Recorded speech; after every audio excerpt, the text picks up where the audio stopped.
Ainda falando sobre os princípios, trazemos também uma questão da teoria geral do direito constitucional, né, que traça as características dos princípios, né? Já até mencionamos aí características como a generalidade, né, o aspecto geral dos princípios, mas a gente então traz aqui algumas questões ainda da teoria geral, como as características e os tipos de princípios encontrados na Constituição. Tá? Segundo a nossa ministra do STF, Carmen Lúcia, né, na sua doutrina, ela menciona que os princípios eles têm três características: a generalidade, a primariedade no sistema, bem como a característica da dimensão axiológica, né? A primeira característica da generalidade diz respeito a esse aspecto geral dos princípios, né, de que os princípios eles têm como característica a generalidade da sua aplicação. Eles são gerais, aplicando-se em todo o sistema, né, e não apenas a uma situação em específico, né, o que acontece no caso das regras, né, que são mandamentos específicos, né? Os princípios eles são mandamentos gerais, dotados de abstração e generalidade para poder ser aplicado em uma enorme gama de situações, em todo o sistema jurídico, em todas as situações fáticas que podem ocorrer próprias da vida em sociedade, ok? Então, primeira característica é que os princípios eles são gerais, tá? Segunda característica é que os princípios eles são primários dentro do sistema, tá? Eles têm então essa característica da primariedade.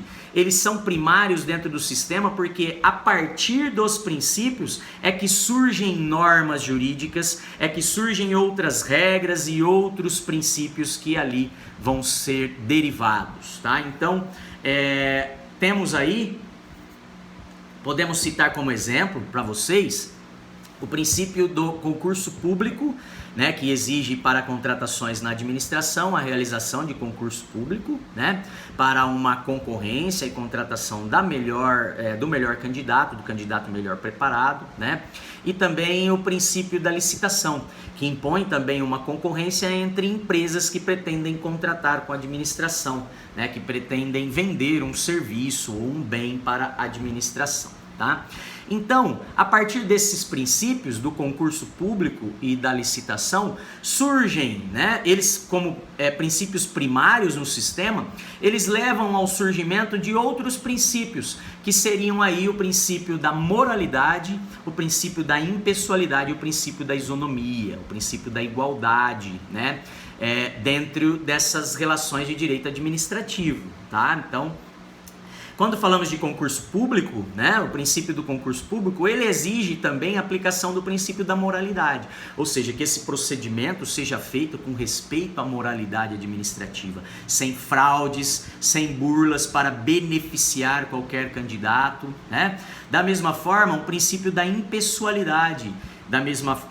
Nos concursos públicos não se realiza um processo desse querendo beneficiar pessoalmente alguma pessoa, né? Ele deve ser realizado de maneira impessoal, para que passe no concurso aquele candidato, seja quem quer que seja, qual pessoa seja, né? Mas que passe um candidato melhor preparado para o cargo, né? E o princípio da isonomia dentro do concurso público é de que os candidatos devem concorrer em pé de igualdade, né? Sem qualquer benefício, sem qualquer favorecimento a ou a algum candidato que pudesse transformar esse procedimento administrativo no concurso numa prova desigual, né? Que favoreceria alguns em detrimento de outros. Mesma coisa com o princípio da licitação, né? Moralidade na administração é fazer um procedimento correto, respeitando, né, toda a lei, as disposições da lei, né, agindo de maneira moralmente correta, juridicamente correta, né? O princípio da impessoalidade na licitação é não querer beneficiar nenhuma empresa pessoalmente. É fazer com que o processo seja realizado de maneira impessoal e vença aquela empresa que tiver uma melhor proposta, né? Já o princípio da isonomia na licitação é o respeito a condições de concorrência iguais, né? Sem favorecimento a alguma empresa em particular, né? Então, esses princípios, eles surgem, moralidade, impessoalidade, isonomia, né? Eles surgem, assim como outros princípios, como eficiência, legalidade, eles surgem aí como derivados desses princípios primários, que seriam o princípio do concurso público e da licitação, tá? E outra característica apontada pela ministra Carmen Lúcia para os princípios é a sua dimensão axiológica, né? Quando eu falo de dimensão axiológica, está ligado a um sistema de valores, né? E o princípio, ele traz em si um valor, né? Ele contém em si esse valor que vai poder ir mudando de acordo com o tempo, em cada momento histórico da sociedade, né? Em cada época, esses valores eles vão podendo sofrer mudanças, né, dentro da sociedade.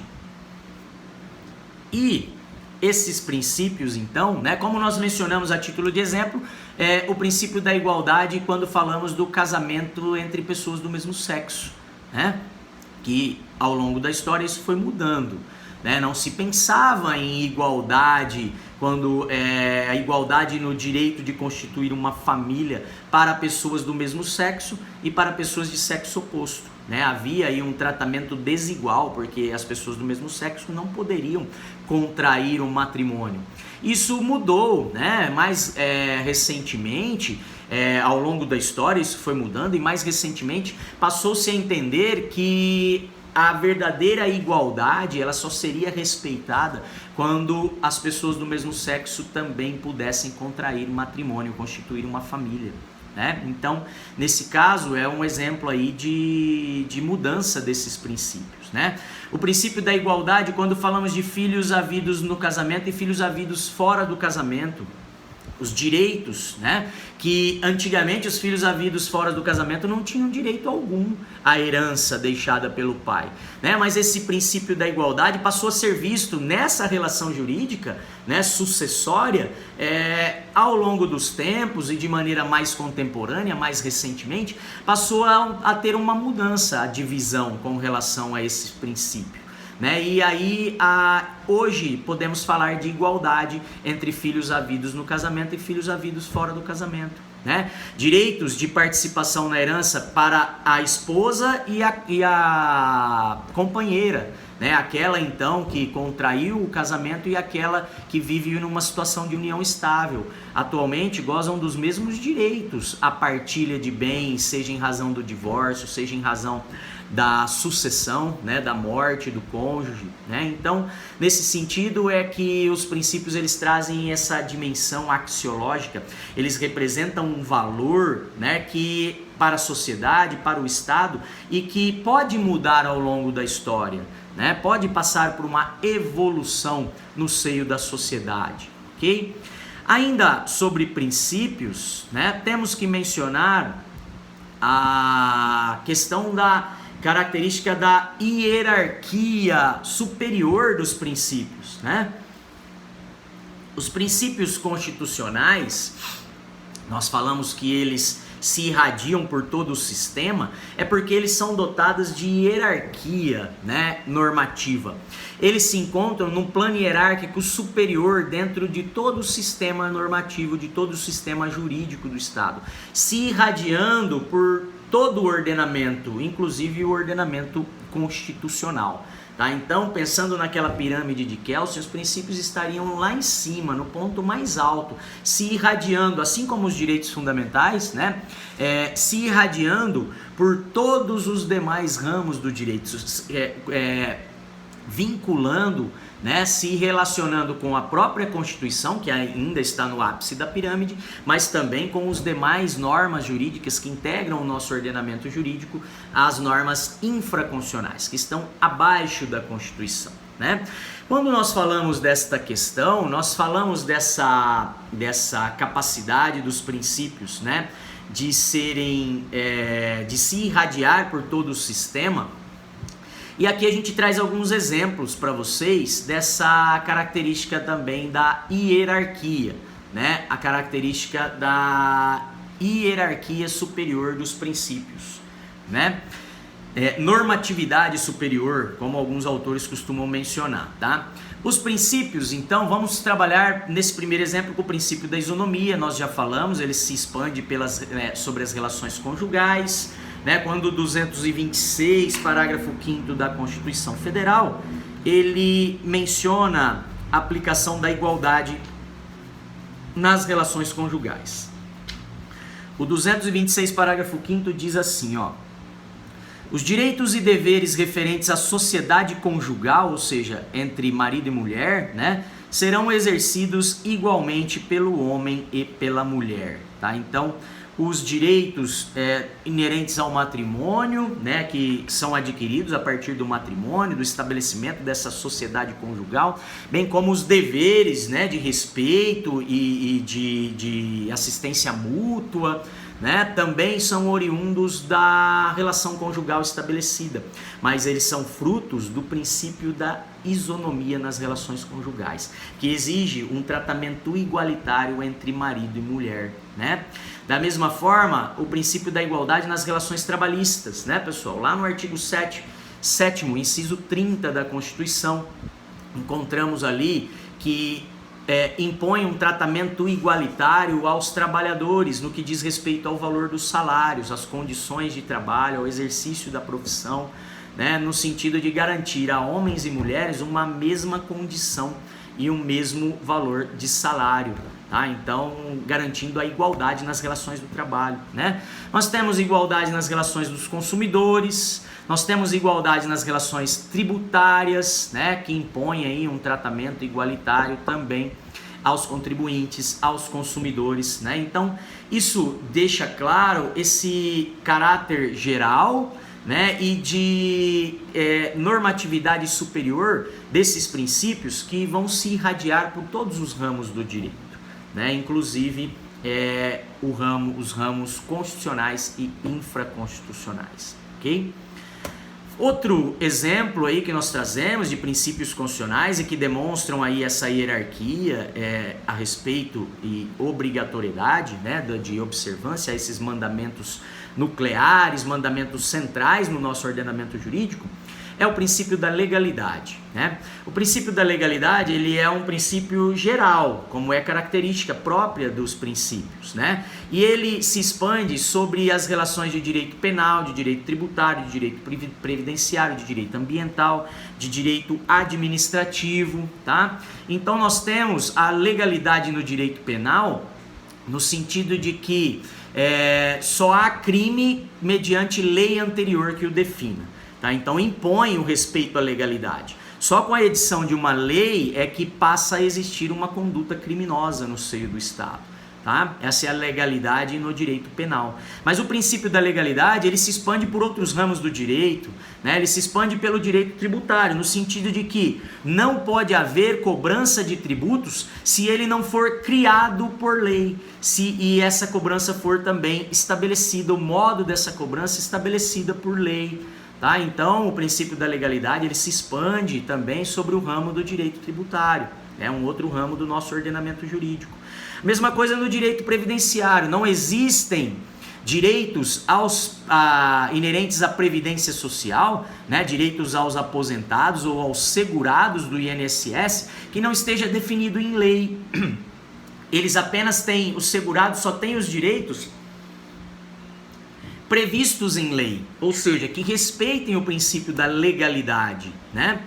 Depois, legalidade no direito ambiental é a mesma coisa, né? Não existem condutas ofensivas ao meio ambiente, não existem regras de conduta no que diz respeito à proteção ao meio ambiente que não sejam derivadas da lei, né? Que não sejam então que não sejam criadas com respeito ao princípio da legalidade. Tá? E a mesma coisa no direito administrativo. No direito administrativo, os administradores eles só podem praticar aquilo que a lei autoriza. Tá? Então, esse é o princípio da legalidade na administração. Para o administrador poder vender um bem em leilão, ele terá que ter uma lei aprovada, ela terá que respeitar o princípio da legalidade. Né? Para o administrador poder realizar uma desapropriação, a compra de algum bem, né? Ele terá então que respeitar a lei, seja a lei de licitação ou o decreto, lei da desapropriação, mas ele só poderá fazer aquele agir, né, e praticar aquele procedimento administrativo se ele respeitar a lei, consequentemente se ele estiver respeitando o princípio da legalidade. Né? Porque se não houver lei é porque não se observou o princípio da legalidade na administração pública, tá? Além disso, os próprios princípios da administração pública, lá do artigo 37 caput da Constituição, né? Que fala lá dos princípios que regem a atuação dos administradores públicos, que regem a própria administração pública em geral, né? O 37 diz assim, ó: a administração pública direta e indireta de qualquer dos poderes da União. Tá? Então, a administração pública direta é aquela feita pelo próprio Estado. A indireta são aquelas funções, aquela atuação feita pelos órgãos da administração indireta, como, por exemplo, as autarquias, as empresas públicas, tá? Que prestam aí uma atividade, né, pública em nome do Estado, né? Mas, na verdade, ligadas ao Estado, né? Então, a administração pública direta ou indireta de qualquer dos poderes da União, dos Estados, do Distrito Federal, dos municípios, obedecerá aos princípios da legalidade, da impessoalidade, da moralidade, da publicidade e da eficiência, tá? Então, esses são princípios que vão orientar a administração pública direta ou indireta da União, do Estado, dos municípios e do Distrito Federal, tá? Então, a moralidade, a impessoalidade, a eficiência, elas não se referem especificamente apenas a uma situação jurídica, a uma decisão administrativa em específico, como seria próprio de uma regra jurídica de direito administrativo, né? Elas vêm, na verdade, se expandir por todas as decisões que serão tomadas pela administração pública, pelo administrador público. Seja o administrador direto ou o administrador indireto. Seja o administrador da União, do Estado, do Distrito Federal ou do município, tá? Então, esses princípios da administração pública, eles são mandamentos gerais, né? O respeito à publicidade na administração pública, o respeito à moralidade, à impessoalidade, à eficiência no trato com a coisa pública, na administração pública. Então, eles não vieram, como seria típico da regra, impor uma obrigação apenas para o prefeito, ou apenas para o governador do estado, né? Ou apenas um tipo de decisão ligada a um processo licitatório, ligado a um processo de concessão do direito de uso de um bem público, né? Ou até mesmo um processo administrativo de um servidor público, né? Então, todos esses casos, eles vão estar sendo orientados por esses princípios, né, que apontam uma direção a ser alcançada, a ser perseguida, né, e que são preceitos gerais, para aplicação geral em todas as questões relacionadas aos administradores públicos, né, demonstrando